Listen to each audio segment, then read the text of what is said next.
Hello students, welcome to this video. Today in this video we are going to read about reproduction in human beings. तो इसमें हम जो human beings हैं उसके अंदर कैसे रिप्रोडक्शन होता है, तो आपको पता है सेक्सुअल रिप्रोडक्शन होता है, तो उसके अंदर क्या क्या कैसे वो सेक्सुअल रिप्रोडक्शन करना स्टार्ट करता है, क्या क्या चेंजेस आते हैं, और उसके बाद हम स्टडी करेंगे आपका मेल और फीमेल रिप्रोडक्टिव सिस्टम। तो चलिए लाइन टू लाइन स्टडी करते हैं। So far we have been discussing the variety of modes that different species use for reproduction. अब तक हमने क्या किया है कि भाई अलग अलग स्पीसीज़ कौन से मोड ऑफ रिप्रोडक्शन को फॉलो कर रही हैं, जैसे कि सेक्सुअल होता है, एसेक्सुअल होता है, एसेक्सुअल के अंदर भी बहुत सारे हमने टाइप्स पढ़ी हैं। तो अलग अलग स्पीसीज़ के अंदर अलग अलग कौन प्रकार के रिप्रोडक्शन होते हैं वो हमने अभी तक स्टडी किया। Let us now look at the species that we are most interested in, namely humans. तो अब हम बात करेंगे भाई सबसे इंटरेस्टिंग जो स्पीसीज़ है ह्यूमन बींग्स की, उस केस में कैसे रिप्रोडक्शन होता है। Humans use A sexual mode of reproduction, how does this process work. तो आपको पता है ह्यूमन बींग्स के अंदर सेक्सुअल रिप्रोडक्शन होता है, लेकिन ये सब काम कैसे करता है ये समझेंगे अब। Let us begin at an apparently unrelated point. तो हम स्टार्ट करते हैं बिल्कुल स्टार्टिंग से, जहाँ पर कोई भी रिलेटेड पॉइंट नहीं है रिप्रोडक्शन से, वहाँ से स्टार्ट करते हैं। All of us know that our body change as we become older. तो हमें पता है कि जैसे हम ओल्ड होते जाते हैं, जैसे एज होती जाती है, तो हमारी बॉडी चेंज होती जाती है। You have learned changes that take place in your body earlier in class 8th। तो हमने क्लास 8th में आपने पढ़ा होगा कि भाई हमारी बॉडी के अंदर कैसे चेंज आते हैं। आपका चैप्टर था 8th क्लास में एडोलेसेंस करके, तो उसमें आपने स्टडी किया होगा। We notice that our height has increased continuously from early age till now. तो आपसे ये कह रहा है कि आपने अभी तक नोटिस किया होगा कि जो हाइट है वो अर्ली एज से लेकर और अब तक बढ़ती जा रही है। वी एक्वायर टीथ, तो हमें टीथ भी आते हैं। We even lose the old so called milk teeth. तो हमें टीथ आते हैं जो मिल्क टीथ होते हैं, दूध के दांत बोलते हैं, तो वो आते हैं। उसके बाद हम वो टूटते हैं और उसके बाद एक्वायर न्यू वन, और उसके बाद नए टीथ आते हैं परमानेंट, जो कि आखिर तक रहते हैं। All of these are changes that can be grouped under the general process of growth in which the body become large। तो ये जो सभी चेंजेस हैं कि भाई मिल्क टीथ का आना, आपकी हाइट के इंक्रीज होना, तो इसको हम एक जर्नल हम बोल सकते हैं कि बॉडी आपकी ग्रो हो रही है, बॉडी आपकी लार्ज हो रही है।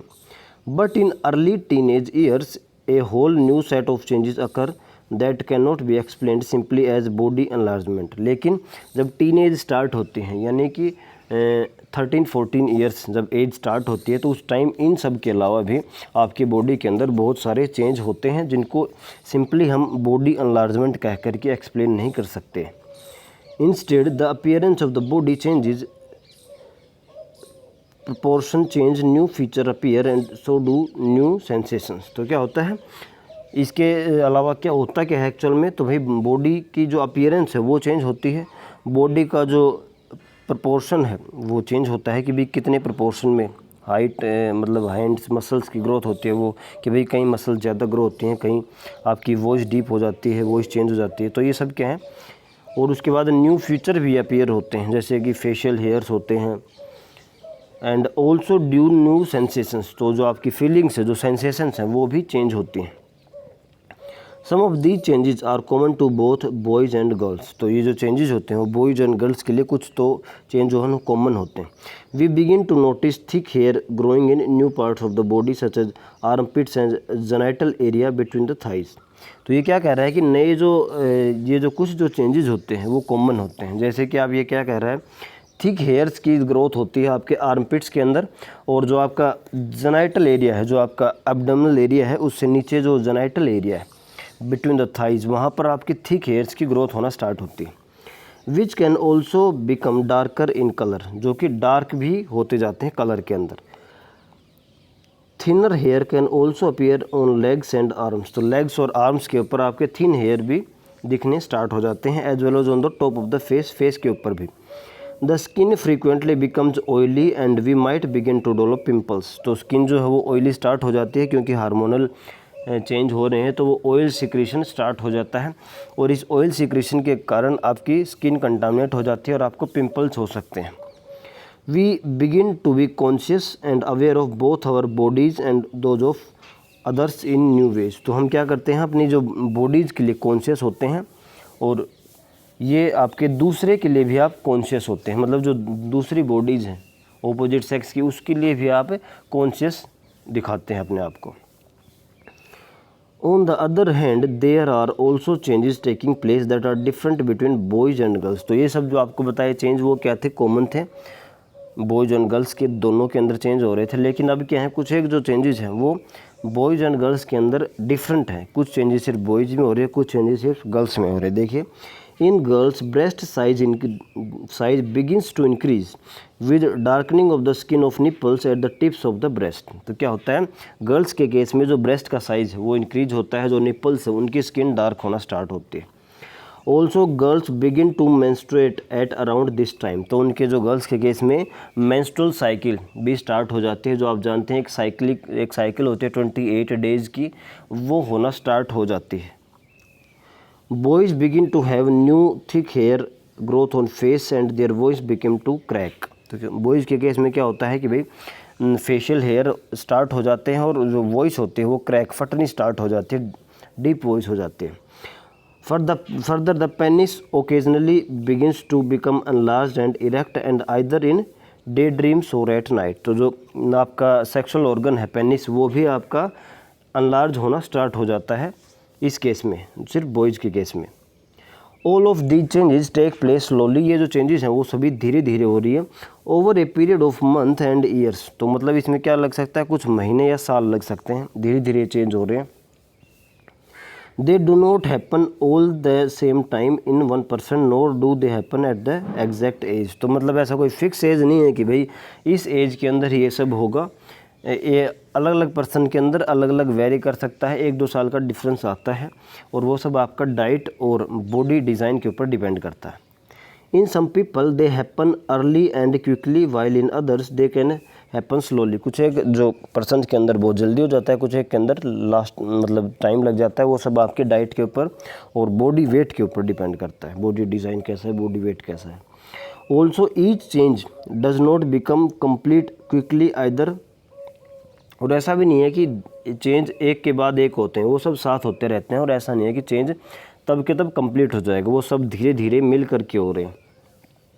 सो for example, thick hair on the face in boys appears as a few scattered hair first and only slowly does the growth begin to become uniform. तो क्या होता है, जब फेशियल हेयर आने स्टार्ट होते हैं तो शुरू में फेस के ऊपर 1-2 जगह से आपके कुछ हेयर दिखते हैं, और उसके बाद वो आपके यूनिफॉर्म होना मतलब कि सभी जगह धीरे धीरे आते हैं। जैसे जैसे आपकी एज बढ़ती है इसमें टाइम लगता है। Even so all of these changes show differences between people. और अलग अलग पीपल के अंदर अलग अलग डिफरेंसेस भी दिखते हैं। किसी के अंदर कहीं से स्टार्ट होती है बियर्ड आना, किसी के अंदर कहीं से स्टार्ट होती है, किसी के शुरू में ही ज़्यादा ग्रोथ हो जाती है, किसी के नहीं हो पाती। तो ये सब क्या है, अलग अलग हैं, कोई इसमें कोई रूल नहीं है कि भाई पहले स्टार्ट होगा, पहले यहाँ से स्टार्ट होगा, इतना टाइम लगेगा, ये कोई रूल नहीं है, पर्सन टू पर्सन वेरी करेगा। Even so all the changes show difference between people.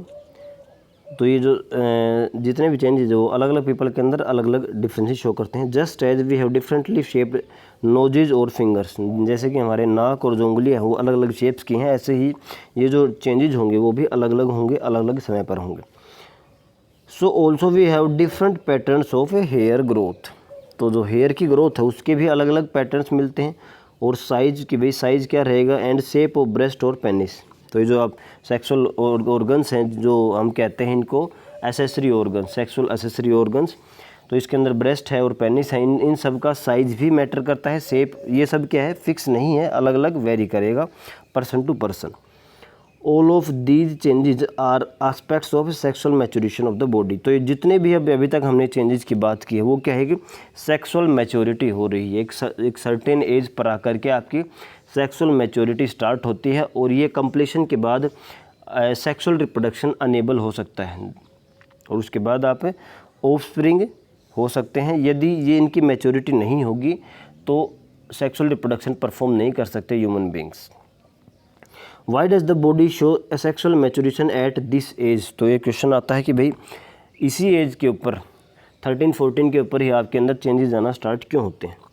We have talked about the need for specialised cell type in multi cellular bodies to carry out specialised function. तो हमने पीछे बात की थी कि भाई जो आपका एक पर्टिकुलर फंक्शन परफॉर्म करने के लिए एक पर्टिकुलर ग्रुप ऑफ सेल्स होता है जिसको हमने कहा था डिवीजन ऑफ लेबर। तो एक स्पेशलाइज्ड सेल्स जो होते हैं वो एक स्पेशलाइज्ड फंक्शन करते हैं। The creation of germ cells to participate in sexual reproduction is another specialised function. तो हमने क्या कहा था कि भी अलग अलग सेल्स मिलकर के अलग अलग काम करेंगे। तो एक ऐसा ही काम है कि भाई आपके अंदर जब सेक्सुअल रिप्रोडक्शन परफॉर्म करना है उससे पहले आपको गैमेट्स चाहिए। तो गैमेट्स की फॉर्मेशन एक अलग तरह के सेल्स बनाते हैं जिसको हमने कहा था जर्म सेल्स। देखिए, the creation of germ cells to participate in sexual reproduction is another specialised function. तो ये एक दूसरा स्पेशलाइज्ड फंक्शन है, यानी इसी के रेस्पेक्ट में ही बात हो रही है कि भाई हमारी बॉडी के सेल्स जो मिल करके अलग अलग काम करते हैं। ऐसे ही जो सेक्सुअल रिप्रोडक्शन का काम है जिसके अंदर की गैमेट बनना है, गैमेट को मैच्योर करना है, वो सब काम आपके जर्म सेल्स करेंगे। And also we have seen that plants develop special cells and tissue types to create them. तो प्लांट्स के केस में भी और एनिमल्स के केस में भी अलग अलग ये जो फंक्शन होता है सेक्सुअल रिप्रोडक्शन का, इसका अलग अलग होता है। प्लांट्स के अंदर हम स्टडी कर चुके हैं आपके। Human beings also develop specific tissue for this purpose. और ह्यूमन बींग्स के केस में भी ये बात सच है कि ये सेक्सुअल रिप्रोडक्शन के लिए वो अलग टिश्यू या अलग ऑर्गन होता है जिसको सिर्फ फंक्शन होता है कि भाई वो सेक्सुअल रिप्रोडक्शन के अंदर पार्टिसिपेट करे, उसके अंदर जो भी गैमेट्स होंगे, फर्टिलाइजेशन होंगे, उसको वो सपोर्ट करे।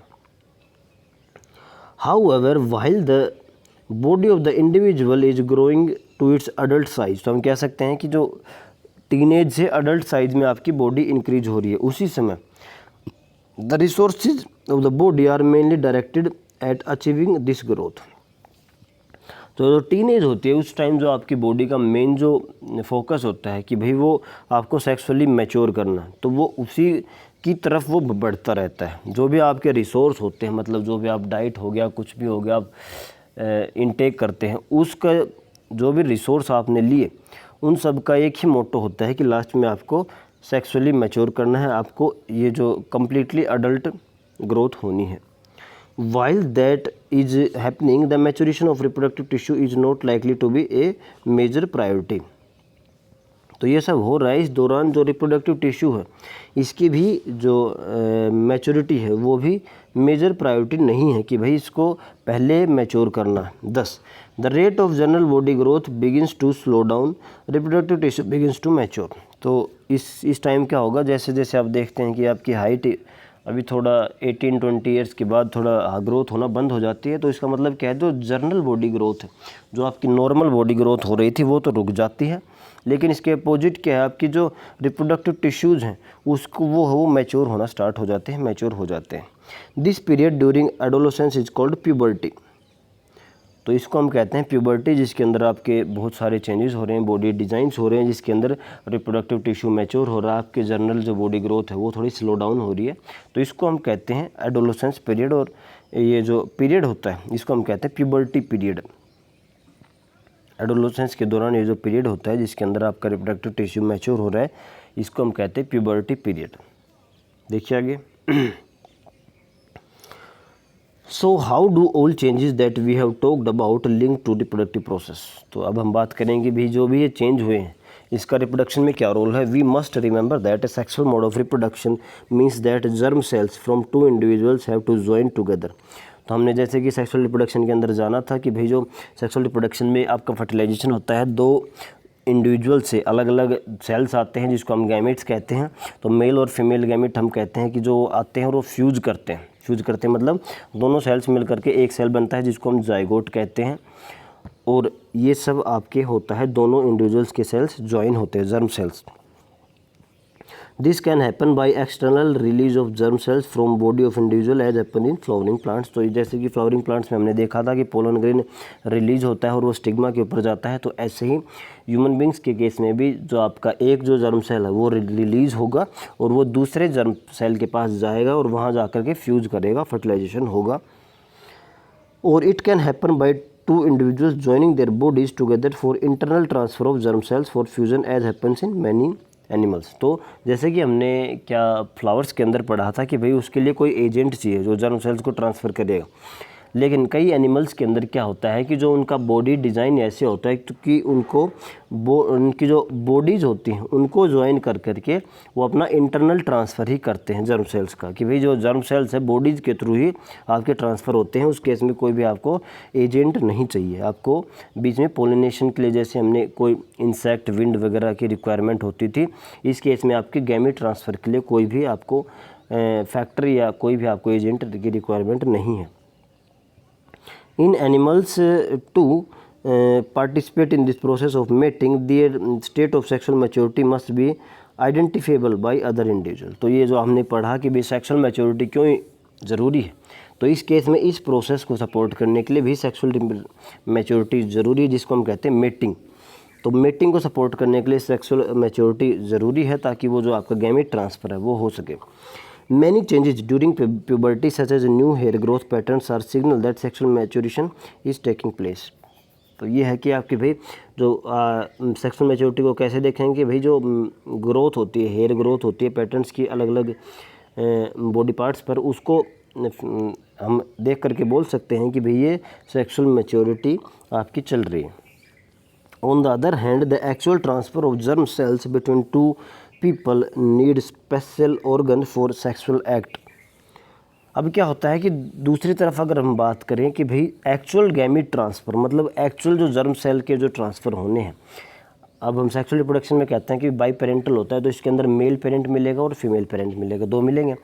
तो मेल पेरेंट से आपका मेल जर्म सेल या हम कहेंगे मेल गैमेट आता है, और जो फीमेल पेरेंट से फीमेल जर्म सेल से आपका फीमेल गैमेट आता है। तो ये दोनों गैमेट्स हैं, इसको अब हमें ट्रांसफ़र करना है। ट्रांसफ़र करने के लिए आपको इसके लिए स्पेशल ऑर्गन्स चाहिए जो आपके इसका ट्रांसफ़र में हेल्प करेंगे, such as penis when it is capable of becoming erect. जैसे कि आपका पेनिस है जिसकी की कैपेसिटी होती है कि वो इरेक्ट हो सकता है। In mammals such as humans the baby is carried in the mother's body. आपको पता है मैमल्स के केस में, ह्यूमन बींग्स के केस में जो बेबी जो बच्चा बनता है वो मदर की बॉडी के अंदर बनता है आफ्टर ए लॉन्ग पीरियड, कुछ लंबे समय के बाद, actual a period of 9 months and will be breast fed later. और उसकी क्या होती है, जो उसको न्यूट्रिशन कहाँ से मिलता है, अगले कुछ समय के लिए ब्रेस्ट फीडिंग की जाती है। जो बेबी होता है वो ब्रेस्ट फीडिंग करता है जिससे उसको न्यूट्रिशन मिलता है। The female reproductive organs and breast will need to mature to accommodate these possibilities. तो हमने जो पहले पढ़ा कि भाई जो ब्रेस्ट की एनलार्जमेंट होती है तो उसका मेन सिग्निफिकेंस क्या है कि जो बेबी को फीड करना है तो ब्रेस्ट फीडिंग के लिए उसकी मैच्योरिटी ज़रूरी है। Let us now look at the systems involved in the process of sexual reproduction। तो अब हम एक एक करके इसके मेल रिप्रोडक्टिव सिस्टम और फीमेल रिप्रोडक्टिव सिस्टम के अंदर हम स्टडी करेंगे, और इसको हम नेक्स्ट वीडियो में करने वाले हैं।